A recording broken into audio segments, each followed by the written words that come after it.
Hi, welcome to the Israel First television program from our studios in Jerusalem. Great to have you with us. This is the program that looks at news. We look behind the news, we have interviews, and we have features from Israel so that you can learn what's going on in the land. Now, in the studio today, we have David Rubin.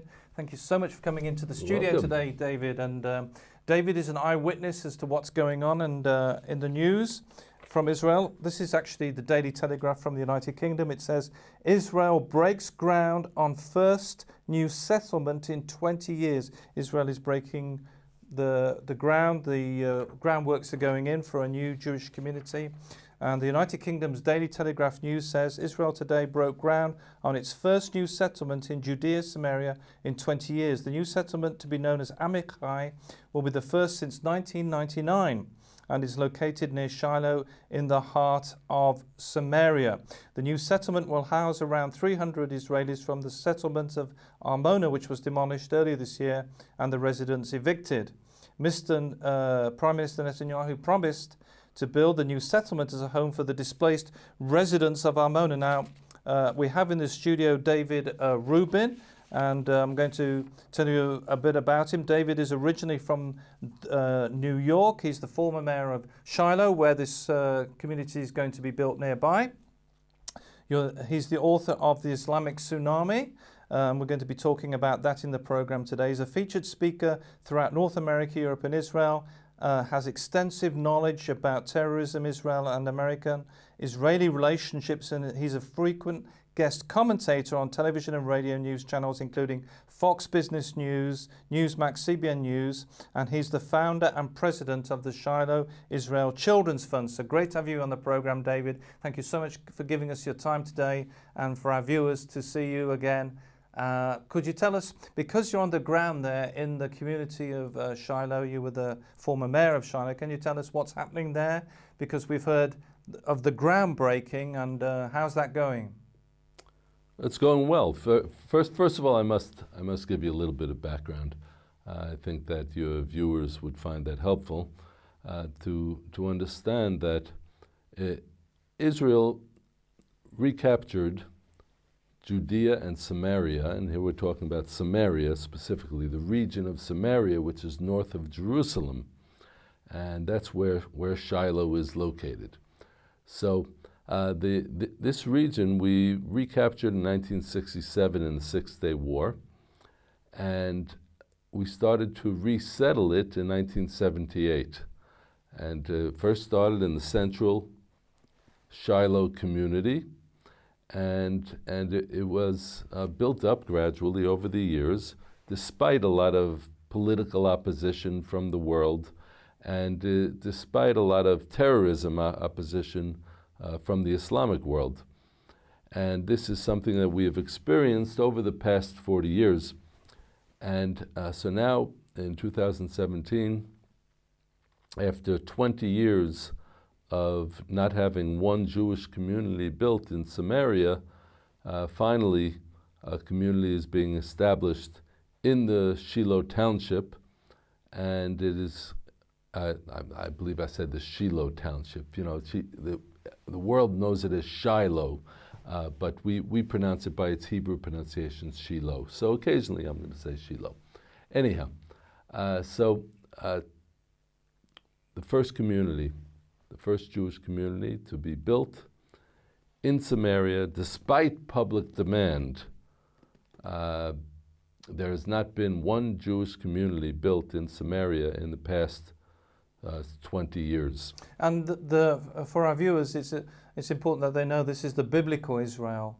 So it's not, you're not going into an Arab country and settling it. This is biblical Israel, with the Jerusalem, with the Shiloh, with Hebron. Of course not. And from the Bible. This is the biblical heartland of Israel. Okay, this is where all the biblical places were located. Shiloh was the capital of ancient Israel for 369 years. And in the time of Joshua and Hannah and Samuel the prophet, that was the capital. That was the focus. And so when we're talking about returning to our biblical heritage, returning to our roots, and which is actually the heritage of all of Judeo-Christian civilization, I might point out. So it's a good thing for the world when Israel returns and Israel rebuilds. And so despite all of the opposition of the politicians and the Islamic terrorists, we are finally rebuilding in Samaria. And it kind of pioneers, really, because, you know, this is from scratch. You're building the communities back up again. You're having to, like we saw in the news article, there's groundwork going on, rebuilding the communities. So there's a lot of pioneering going on, and it's very interesting, David. I've noticed over the years that a lot of American Jews are going back to the Judea and Samaria. And it's very interesting because America is, of course, the land of where people pioneered and built communities. And well, the United States is a country that was built on biblical foundations. Okay, I was joking before about the two pronunciations, Shiloh and Shiloh. And there are actually 65 cities or towns called Shiloh in the United States. And that doesn't even include churches and schools named Shiloh, and there were parks named Shiloh, or there's a hotel chain named Shiloh. There was a Civil War battle called Shiloh. There was a Neil Diamond song called Shiloh. There's even a child of a couple of misguided movie stars called Shiloh. So the name resonates because there are biblical foundations in the United States. It was founded by Thomas Jefferson, Benjamin Franklin, George Washington. These were all people who were biblically connected. So now we're talking about the original. And the original Shiloh, which we call Shiloh by its proper Hebrew pronunciation, now has a new community being built. It's called Amichai, and it's going to have several hundred families there. And it's a great thing. It's a great thing to see it finally happening again. And it's great for your community because everybody is looking. I mean, what people might not realize, David, and our friends at home, is that when Jewish people come to join your community, there is a lack of housing, and so it's important that there's new housing for families, for people who want to live there and work there. And the demand far outstrips the supply, and that's unfortunate. But hopefully soon that will start changing. Now, one of the things that's happening in the world, very sadly, we've got Islamic terrorism, and we're going to be talking today in the program about the book, The Islamic Tsunami, which you wrote a number of years ago, particularly regarding the presidency of Obama. And first of all, how can they get this book? Because you need this book on your bookshelves. You need to have this book. It was written during the presidency of Obama, but it's certainly more relevant than ever today. In fact, most of the people who see this book, The Islamic Tsunami, say to me, "Well, this must be your most recent book," which it isn't. But they say that because when I wrote it, I spoke about an Islamic tsunami, which, as we know, a tsunami is a tremendous flood, tremendous avalanche of tragedy. And we think of the one in Asia where, even somebody we know was on the beach when that tsunami came in. The wave came in and swept all those people away. And well, that's what's happening today. If you look over at Europe and what has happened in Europe in recent years, where there's just a total flood of immigrants flooding into Europe, mostly Western Europe, but also Eastern Europe, and as a result of that, we see the tragedy of what is happening in France and what is happening in the UK and other countries in Europe, Belgium. For another, it's just horrific, the terrorism that people are being confronted with. It's just horrific that the Islamic ideologues are trying to take over Europe, and they're having a great bit of success in doing so. And do you think people are aware of the true nature of Islam? That because of political correctness and, in other words, things like Sharia law, jihad? Unfortunately not. Even in the American media, where where the Islamic tsunami is happening, but at a much slower pace in the United States than Europe. But in the American media, it has become, it's taboo for somebody to say that the problem is Islam, that the problem is jihad, which means holy war against all Muslims, all non-Muslims, or Muslims who disagree with them. That's what jihad means. It's at the core of Islam. But when you hear somebody on American television talking about these Islamic terrorist attacks, so they just say, we have this problem of radical Islamic terrorism. We have to stop radical Islamic terrorism. And you will always hear those three words together. You will never hear them say Islamic terrorism. It's almost forbidden for them to say that there is a problem at the core of Islam, which is jihad. And that's what needs to be confronted. That is the real problem to what is happening today. And Islam is not just with jihad, it's against Israel, and it's against America and the entire West. Right. The entire Judeo-Christian civilization. And I think it's something that should be understood.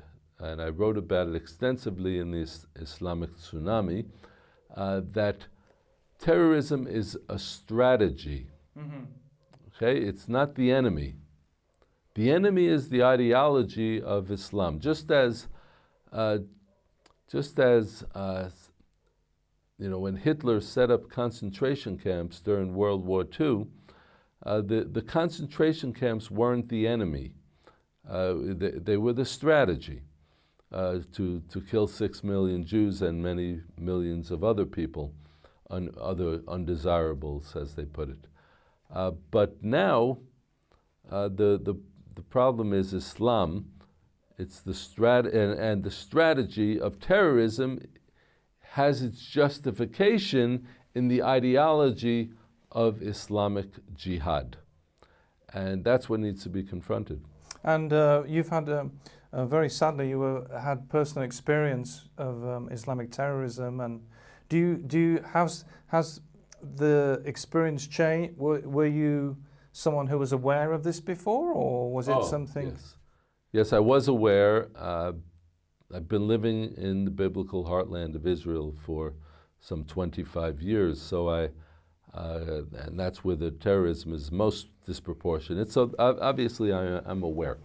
But yes, after that terrorist attack 15 years ago, when my three-year-old son and I were ambushed by Islamic terrorists, we would come back from Jerusalem in our car, and we were ambushed by Islamic terrorists who were on the side of the road with AK-47 assault rifles. I got shot in the leg. My son was shot in the head, and the bullet that went into his neck and into his head and through his neck missed his brainstem by 1 millimeter. And by the way, as a result of that terrorist attack, all the trauma that we experienced and the emotional trauma that he experienced and the emotional trauma that so many children in the biblical heartland of Israel have experienced, I started the Shiloh Israel Children's Fund for the purpose of healing the trauma of the terror victim children. And I have a website, shilohisraelchildren.org, where people can go and they can find out more information about our children's fund, which heals the trauma of the terror victim children. So is it something like the PTSD that people, that our friends at home will be aware of? That, yes. That there's it's not just the trauma of the incident, but the things that happen afterwards, the memories and... Exactly. Very often we're so focused on the physical wounds. And anyone who lives in Israel knows that when there's a terrorist attack, so it's almost like a sports event. We see on the news where it'll say 3 killed, 18 wounded, or something to that extent. And it's a bit crazy because the focus should be on the individuals. The focus should be on the human side of it. And very often it's after the terrorist attack, or sometimes weeks or months after the terrorist attack, even a couple of years after the terrorist attack, that the real effect of the terrorist attack becomes evident. And that is the psychological, emotional effect of a terrorist attack, which yes, PTSD, post-trauma stress disorder, is what the people are experiencing, what the victims are experiencing, and that's what we treat. So in Shiloh you have a centre. We had our wife and had the privilege of visiting it. And yes. You have a centre, and you've got all sorts of things. You also have, I believe, you have a animal therapy as well, where for the children. And I think it's yes. We use all kinds of techniques. We have music therapy and art therapy, animal-assisted therapy with the smaller animals. We also have therapeutic horseback riding. We have a horse farm. So all of these techniques are used to heal the trauma of terrorism as well as other traumas.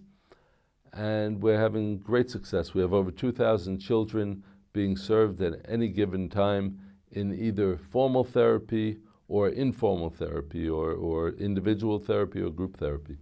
And for our friends watching today, what's the best way they can help with the work there, and if you'd like to get involved? Yes, the best thing is to go to shilohisraelchildren.org, the website, SHILOH, israelchildren.org. And there's a way to donate and to support. Yes. And yes, you'll see the icons on the top part of the screen, and there is one icon on the top that says donate, and you go to that, or you could press the donate here buttons that are throughout the website. Now, if you just joined the program, we've got David Rubin in, and we're talking to David about his book, The Islamic Tsunami, which I understand, David, I think you were talking to me before about this, that it's one of the most popular books you've done, and it's a book that's very popular when you tour. You also go and speak in synagogues in America and in churches. And so if you want this book, they can get that. How can they get the Islamic Tsunami? What's the best way? Well, they could go through the Shiloh Israel Children website, shilohisraelchildren.org that I mentioned. But there is another website, which is called davidrubinisrael.com. davidrubinisrael.com. You just go to the book section and you could order it straight from there. And it's an amazing book because it's like a warning as to what's happening with the Islamization, I guess is a good phrase, of the West, of Europe and of the UK and the United States. I mean, there's all sorts of things going on, and we've not just had Obama in, we've also now got a Muslim mayor of London, and there's terror attacks happening on a regular basis. Certainly. Was this something when you wrote the book, was this something you were thinking about, what the consequence of what was happening? Yes, the trends were clear. The trends were clear, and I thought I should lay out the warning, but not just the warning, also the way to confront it. If you look at what would happen if the Muslims took over in America and if they established the Islamic Sharia law in America, well, in that case, all of the pet causes of the left would go out the window.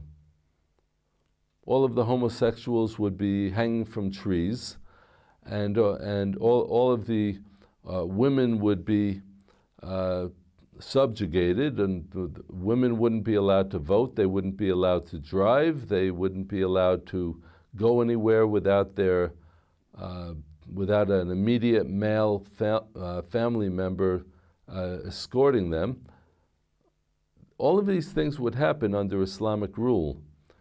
All of those freedoms that the left believes in as their ideology would go out the window. So we have a problem here when the Muslim radicals are trying to invade Western civilization and destroy every remnant of Western civilization as it exists today.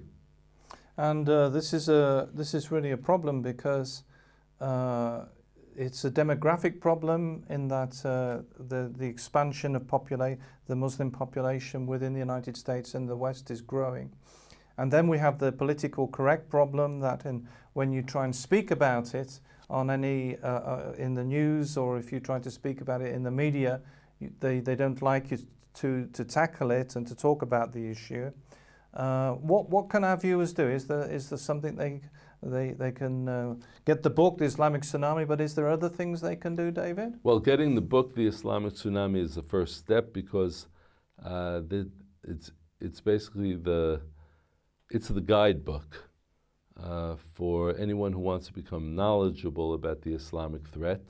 You know, sometimes there are people who are very concerned. They have a gut feeling that there's a problem going on when you have repeated terrorist attacks. And you know, it's important to point out that not every Muslim is a terrorist. Right. But at the same time, virtually every terrorist attack is carried out by a Muslim.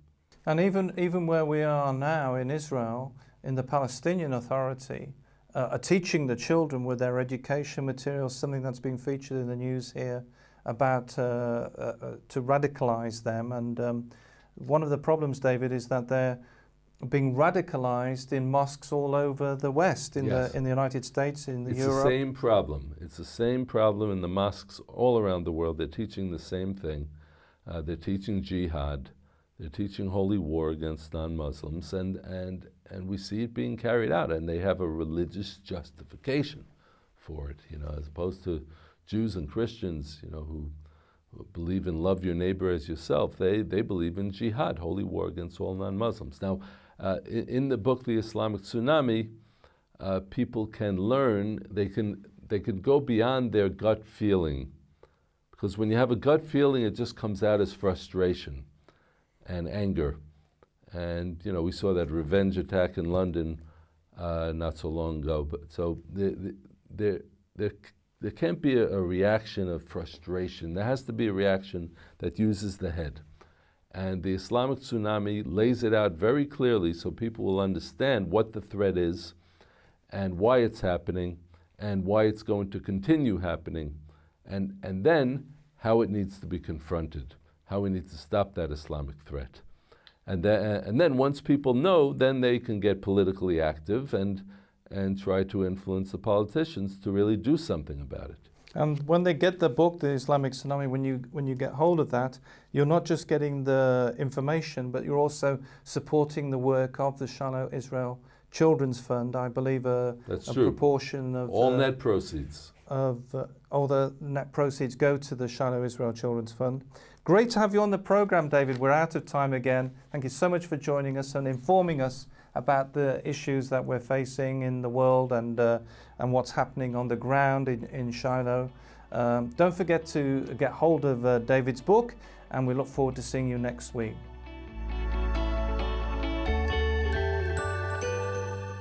Shalom, dear friends. Wonderful to be with you today. We're still carry on looking at family members. We look at the father, we look at the mother, and we're looking at the name family today, which is Mishpacha.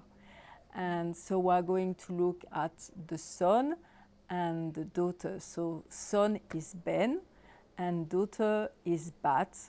And maybe we can remember, I don't know if you remember, but we look at Abba, which is the father, and Ima, which is the mother, which is interesting because when you look at Abba, the name, we say Aleph is where you have the image of God, of the Creator, and Ima is the same, start with the Aleph, made in the image of God. But the Abba has this letter Bet, and is like the name for Ba'it. So he's the one who is going to build the house, he's the one who is going to support the house. And Ima is a me, and me like a M. M is more like for nurturing. is Maim, again, the water, and like the fetus would be in the water of the mother for 40 days. Ima is going to be the one who nurture the baby, and so she's done all this work. So when you look at the name Ben, the Bet is after the Aleph, and Nun is after the Mem. So it's like the two letters are just following Ima. And it's like the son is going to follow all this nurturing, all this training from the mother. And when you have Bat, which is the daughter, Bat, she's the one who is learning to look after the bite. She's again like the mother and ruling in the house. So it's like they are all coming together and working together as a unit. And of course, we know that the family is the unit of every society. So I really want to speak about all these things because right now in the world there is so many confusion about who is a son, who is a daughter, who is a male, who is a female. And God gave this role and is all there in the Word, and it's very important that we learn all these things so we carry on and being strong. Okay, so we look also the name, there is also brother and sister. So is Ach for brother, and for sister is Achot, and like with a chet, okay, it's a strong name. So today we look at few names and we can remember them. We look at Bat, which is daughter. We look at Ben, which is son. We look also at Ach, which is the brother, and Achot, which is the sister. And funny enough, for sister is also like for a nurse, also is the same name, Achot. And we look at the name, obviously, family, which is Mishpacha. And this is the name that we look today. And see you next week. Bye. Thank you so much for being our guest this week, David. Don't forget to email us. We love to receive your emails. Our email address is info@israelfirst.org. Visit the website www.israelfirst.org. And remember, this is the program that looks at the land, the people, and the language.